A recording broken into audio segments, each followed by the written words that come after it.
See 3 to 6 inches of snow down south here in this winter weather advisory, which is in effect until 6 o'clock tomorrow morning for Peoria and Champaign.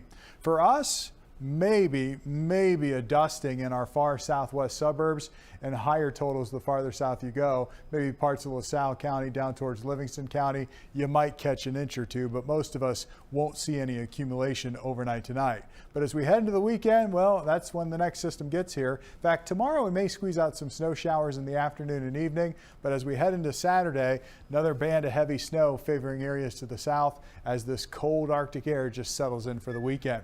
We'll talk more about that snow chance on Saturday, and I got good news for next week, Rob and Judy. 40s in the forecast. We'll talk about it. I'll see you in a few minutes. Is it a romantic relationship gone wrong? Attorneys for the family of late Chicago police officer Crystal Rivera file a wrongful death lawsuit. The ABC 7i team is following this breaking update tonight. Rivera's family claims her partner, Officer Carlos Baker, left her to die after shooting her in June. Attorneys claim the two were romantically involved, that CPD supervisors knew of that relationship, and claims that supervisors knew Rivera had concerns for her safety because of that relationship. What she never should have had to fear was her own partner.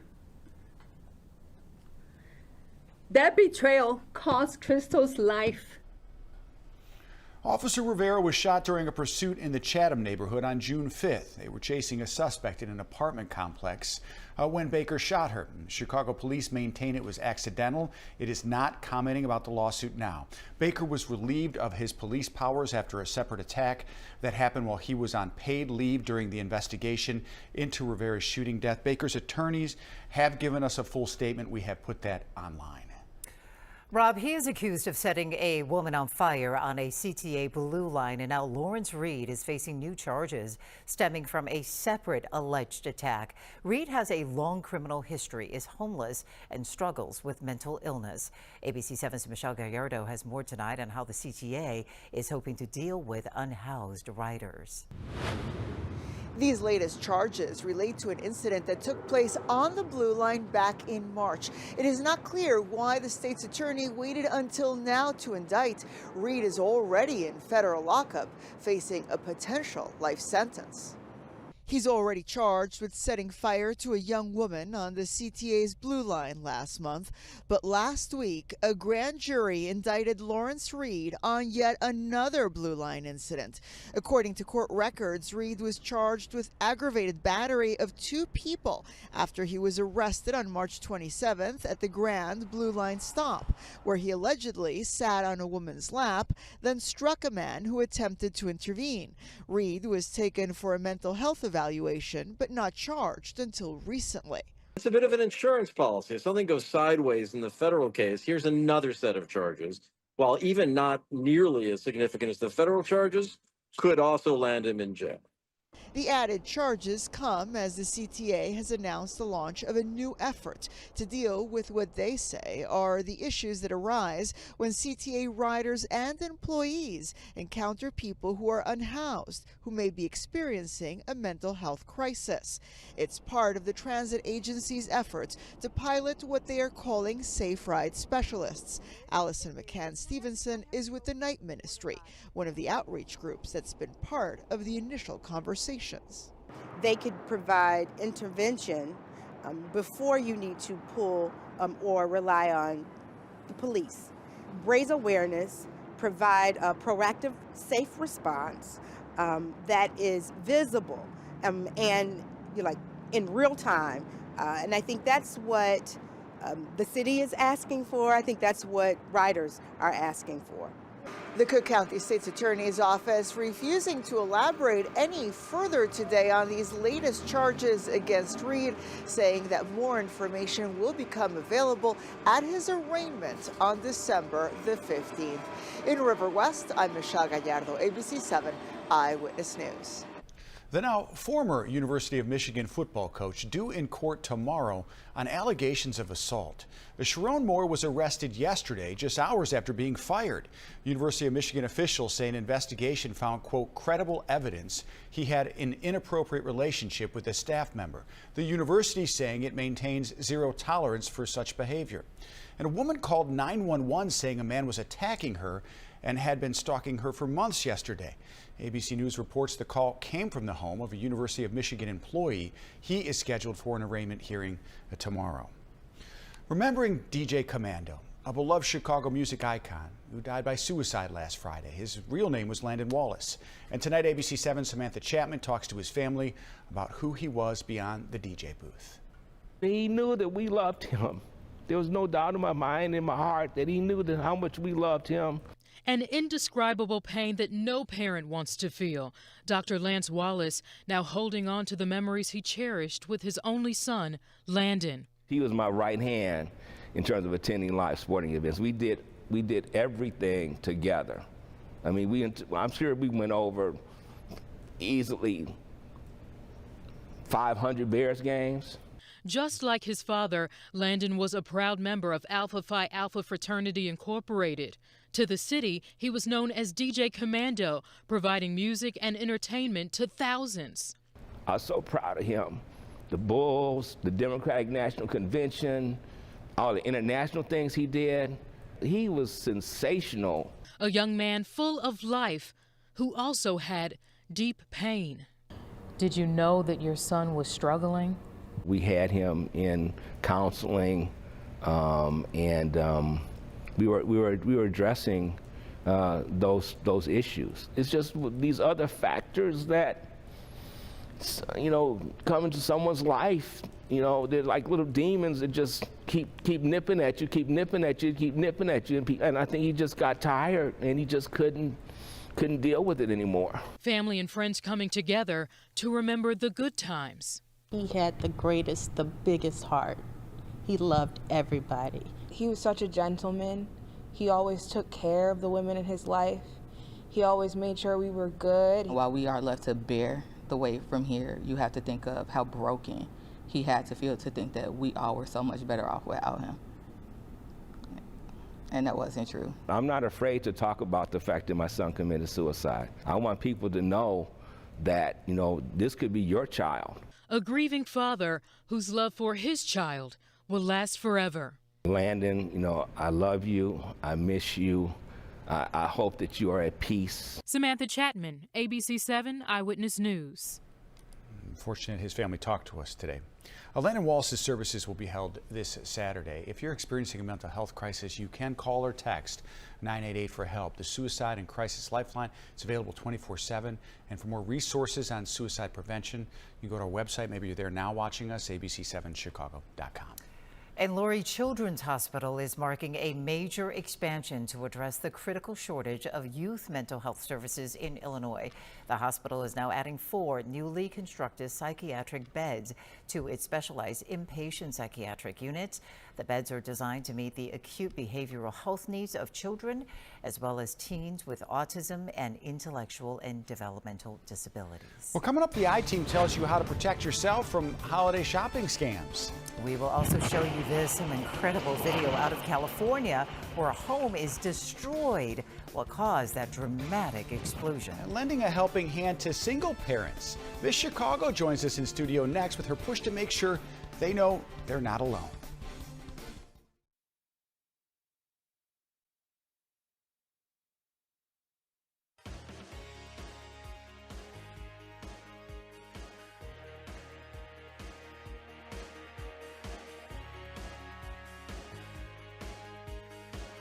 Hi, How are you? Dr. Great to Scott. have you. Yeah, honored to be Oh here. my gosh, thank you. Both look great in your red. Thank you. It wasn't planned, but it worked out good. No, it was not. It was not, but More red myself. no, we should have let you in on the memo. Yeah, totally.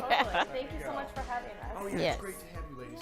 So you just look at me, it's probably best because the cameras will sometimes move around. Sounds good. Oh, Testing, testing. yeah, go ahead.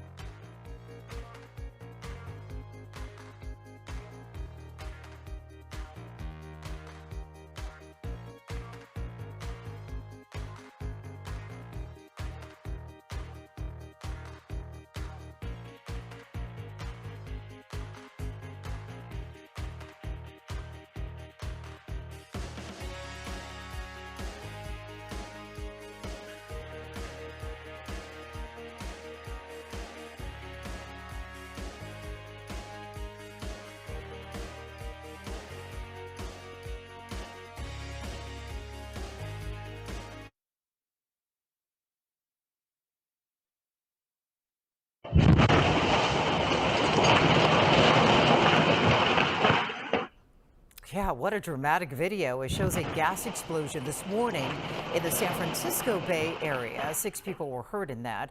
The woman whose doorbell camera actually recorded that explosion, telling us it was like watching a war video. A spokesperson for Pacific Gas and Electric says a construction crew hit an underground gas line just before that blast. And healthcare costs are set to rise for millions of Americans in just a few weeks unless lawmakers can pass a bill in Washington. Affordable Care Act subsidies will expire at the end of the year. The Senate voted today on 2 separate bills, but neither is advancing. Any bill the Senate passes would still need approval in the House and from President Trump. Miss Chicago 2025 using her platform to advocate for single parents around the city and the state. And with the holidays approaching, Rhiannon Graham is hosting a toy drive to help those families. And she's joining me now in our State Street studio, along with Dr. Nicole Scott, founder and CEO of American Association of Single Parents. Thanks for joining me. You both look fabulous in your red. You match the flowers. It's great to have you here. Thank you so much for having us. Yeah, it's an honor to be here tonight. Oh, thank you. Doctor, let's talk about this partnership. It's an important one. Yes, it's a very important partnership. When Rhiannon reached out to us, we were really excited. We're always looking for partnerships that would help us, fulfill our mission in supporting custodial single parents. There are a lot of them. You were for some time, right? Yes. You are the child of a single parent. Yeah. I was a single child. My brother and I had a single mom for a long time. It's hard. Yes. It is challenging, and it can be difficult at times. And this is something that is important to you. Yeah, so we've been doing this for the past 3 years, the toy drive. Yes. And just to help single parents more during the holiday season, as it's one of the most difficult seasons they go throughout the year. Yeah, what do you think is one of the more challenging things for whether it's a single mom or a single dad? Yeah, one of the most challenging things is to really fulfill all the needs of the kids, not their wants, but just their needs. And during this time, it's extremely hard. Wait, what motivated you to launch this? Was it your upbringing, or was it your mom who's here behind the scenes with us today? Yeah, was it the organization? It's watched my mom over the past 20 years struggle with financial, societal, and educational struggles. And I wanted to advocate for families just like mine to ensure that they're not alone in the struggles that they're facing, not just during the holiday season, but all year round too. What about when people meet you, or the kids meet you? You have the crown, you have the sash. They've got to be pretty excited about it. Yes, they are, but I also like to share that the Miss America organization is a scholarship-based foundation. So I've earned over $3,000 this year to go towards my master's degrees that I'll be graduating with in May. What do you do? What are you studying? I'm studying social work. So my ultimate goal is to turn Single But Not Alone into a nonprofit, and I have a wonderful mentor here that has showed me the steps to do that. Oh my God, I mean, this is essentially what you do, right? Yes, this is what I've done since '01 when we were incorporated. And, raising my son was a challenge, and it turned really into a ministry. And that's what we do. We take a holistic approach to do that. So we try to meet all of their needs. And sharing that message, I've got to think, is so crucial for those who might be struggling right now. Yes. Yeah, I mean, it must be really difficult. How people get involved? Who wants to tell me about how they? You want to tell me how we? Yeah, I can start a little. Sure. So I'll be doing pickups. Anyone can reach out to me, social media, my email, along with if they want to drop off donations. Yes, they can definitely drop off at our site at Free Indeed Market, Okay.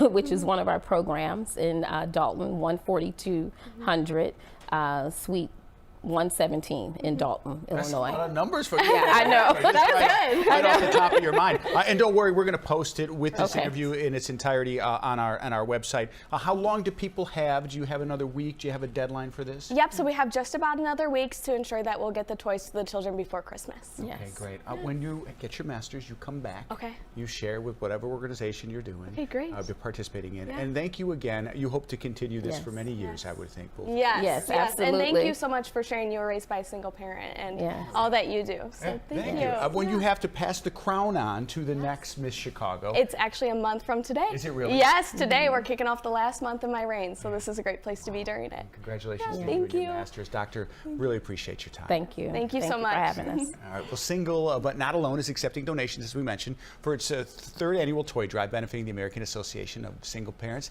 accepting donations for newborn through 8th graders. That includes unwrapped toys. toys as well as winter necessities. All that information, as I mentioned, on our website, abc7chicago.com. Anything you can do. Our viewers are so generous, ladies. We know hopefully this will help. Judy, I know we're looking at the weather too. That's right. Perfect time right now for them to take some of those winter necessity donations, right? Yes. Sure, definitely. Yeah. Ladies, thanks so much for being here. Coming up next, yet another chance, yes, for snow. In the forecast tonight, meteorologist Larry Mowry letting us know when it could arrive next in your AccuWeather forecast.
And now to some holiday scams, perhaps targeting you right now. Our I-Team uncovering the top threads during this holiday shopping season.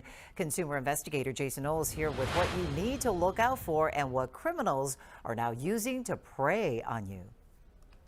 Every year, the I-Team finds the biggest holiday scams. This holiday season, criminals are finding new ways to trick you, all because of AI, which is making it extremely difficult to spot fakes as you shop.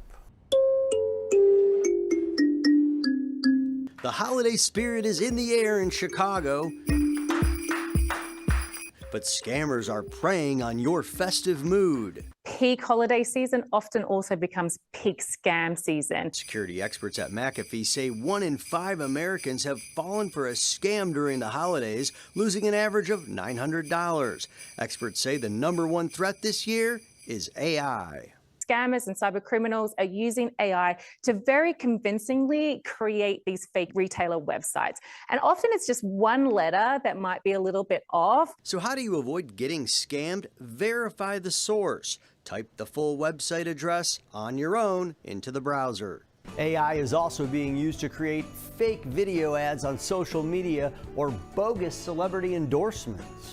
AARP is warning shoppers too. About a third of us have experienced purchasing something on one of these ads and finding out that we don't get anything at all, or we get something inferior. The biggest things people need to look out for are those deep discounted prices that they're finding. Fraudsters know that everybody's looking for a bargain. One of the other things you need to really watch out for is that there's a sense of urgency. Buy now or you're going to lose this price. The head of the financial crimes unit at BMO Financial Group says another red flag is the merchant taking payment only through money apps. And they will take a credit card, most legitimate vendors. Every legitimate vendor I've ever worked with does take credit cards. Also, watch out for holiday phishing emails and texts that might be flooding your phones. Fake delivery text messages and emails just go right through the roofs. But when you're entering those credit card details, you're actually giving those to scammers. Those bogus links might also install malware on your device. Finally, beware of charity scams preying on your desire to give back. 'Tis the season to scam. Yes, sadly it is that charitable organizations that are legitimate are trying to close out the year strong.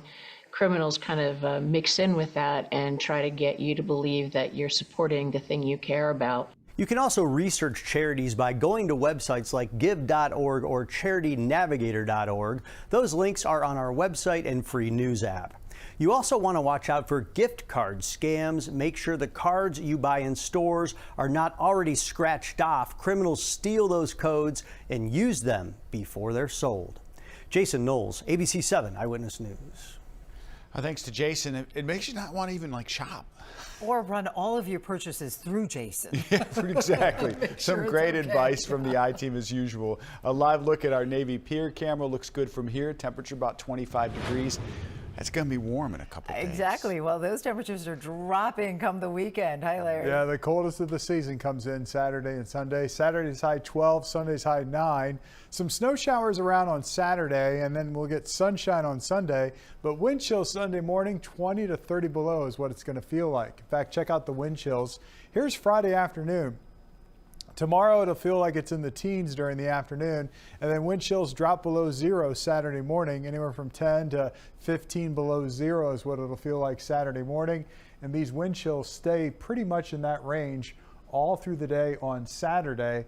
Then it gets even worse Saturday night to Sunday morning. Here are the wind chills for 8 o'clock in the morning on Sunday. 20 to 25 to 30 below is what it'll feel like Sunday morning. Wind chills get a little better Sunday afternoon, but still 5 to 10 below is what it'll feel like in the afternoon and at the Bears game. So a high temperature on Sunday of 9 will be the kickoff temperature for the Browns and Bears. Fourth quarter will be about 6 above, with those chills 5 to 10 below throughout the entire game. Not much wind, a lot of sunshine, which will make it look pretty but not warm things up. Tonight I'm tracking some snow down to our south and west. Most of us are in the 20s. Some light flurries moving into parts of Kendall County and Grundy County, then back into LaSalle County, and a band of heavier snow right over Pontiac right now, stretching to the south of LaSalle. These snow showers are all part of a larger disturbance, which is bringing heavy snow downstate. Peoria, Springfield, Champaign. They will see 3 to 6 inches of snow overnight tonight. We will just see flurries and a little light snow here, but the winter weather advisory in place to the south is in effect until 6 o'clock in the morning. At best, we get a dusting here in the far southwest suburbs. Higher totals down towards Pontiac and LaSalle counties, and then farther to the south, the numbers really start to go up as you move into central Illinois. So for us, just a few flurries, some light snow showers, especially favoring areas to the south. Overnight tonight, temperatures will drop off into the mid to low 20s. And then tomorrow, temperatures will warm up to about 30 degrees with mostly cloudy skies and a couple of flurries around. Tomorrow evening, we'll have the chance for some scattered snow showers after the sun goes down. And then as we head into Saturday morning, it turns sharply colder with those temperatures dipping into the single digits Saturday morning. And during the day on Saturday, highs again in the lower teens with snow showers to the south. In fact, there could be some heavier snow downstate again on Saturday. Most of the models keep this snow to the south. We'll have to keep an eye on it because the potential is there that some of that snow creeps a little farther north. And because of that potential, right now I'm going with about a dusting to an inch or two of snow here around the city on Saturday. Higher totals well south of I-80, something to keep an eye on for us on Saturday. But for tonight, temperatures will drop off into the 20s. We had a high today of 35 degrees with a high today, or actually 25 was high today, 19 to the north, 25 to the south, 29 tomorrow, 12 on Saturday, 9 on Sunday, 20s on Monday, then we're up into the 40s on Wednesday and Thursday. Thursday's going to feel like a heat wave, 45 degrees with a little rain coming down, melting more of that snow. But I tell you, Rob and Judy, the snow we have in the forecast tonight and Saturday, most of it will stay well south of the city. So if you're expecting more accumulating snow, just not really going to happen here, at least if you're north of I-80. You feel pretty confident about that? Saturdays is the one system that could change a little bit. If it nudges a little farther to the north, we could get a couple inches, but the trend has been for it to stay south, so we'll keep an eye on it. Larry, that wind chill Sunday. That's going to be so cold. Wow. The Bears game, I was looking at the numbers. It would tie for the 4th coldest Bears game on record. Wow. I'm going to be watching it inside. That's right. Exactly. Yeah, nice and cozy. Thanks, Larry. And you can always get the latest forecast anytime with the free ABC 7 Chicago News app and track just how cold it will be. Just scan the QR code on your screen for a link to download. Well, a boost of tourism is expected next summer when the Obama Center opens in Jackson Park. The Obama Foundation is working right now to get businesses and neighbors prepared. So starting in January, they tell us they are holding a series of informational sessions. The meetings will cover job opportunities at the center, Other topics include ways for neighbors and small business owners to capitalize on the new development. And anyone can sign up for this. We do have a link on our website and the ABC7 Chicago News app. And today we're seeing the first pictures of the home court that is part of the Obama Presidential Center. The facility will include an NBA regulation-sized basketball court along with multi-purpose rooms, catering facilities, and 60,000 square feet of overall space there. The center says it will be a community-driven space inspired by President Obama's belief in the power of sports, mentorship, and connection. You know he's going to play ball there. Yes. It'd be awesome. We'll pick up with this guy. Take a look. Former President Obama spending some time in Chicago. He stopped by the Hyde Park Hair Salon yesterday to get a cut from his longtime barber. Obama said he hadn't been there in a while, but would be around more often with the Presidential Center opening soon. He posed for a few pictures you see as well before heading out. Remember, that hair was a nice dark brown many years ago when he was a senator and the president. Still looks good. Oh, yeah, and people so excited to see him. Well, a group of people sharing the honor of becoming Time's Person of the Year. People. Plus, yeah, so that's all coming up. Plus, the ironic question more people were asking Alexa this year. I want to know.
High-stakes test of strength and agility for this candy mission. I love this. Yeah, mom catches her 3-year-old twins in the act, the boy using his sister as a human step stool.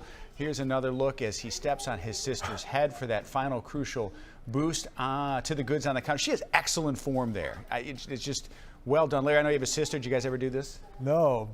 My sister would probably walk on me before I would walk on her. Though. Right, it worked out for these two. Such a cute video. All right. The architects of AI are Time Magazine's 2025 Person of the Year. Officials at the magazine telling us 2025 is when artificial intelligence became a part of everyday life, affecting everything from the economy to education. Don't we know it? Yeah. All right. And keeping with the same theme, what does AI stand for is apparently one of the top questions people asked Alexa this year. Ironic they're asking Alexa, the AI assistant, also frequently asked, how long do I poach an egg for? As well as, what's the diameter of the Earth? Huh. The general questions about celebrities were also common. I don't know the diameter, either one, or how long to poach an egg. And I don't know how long to poach an egg for. We got to ask Alexa. Yeah. The important questions, right? Yeah. You always ask you, how old is this celebrity? Is one of the big questions. Right. We look it up all the time here when we got a story. Yeah. Nice to have you. You and I tonight at 10? Yes. All right. We'll see you then, ABC.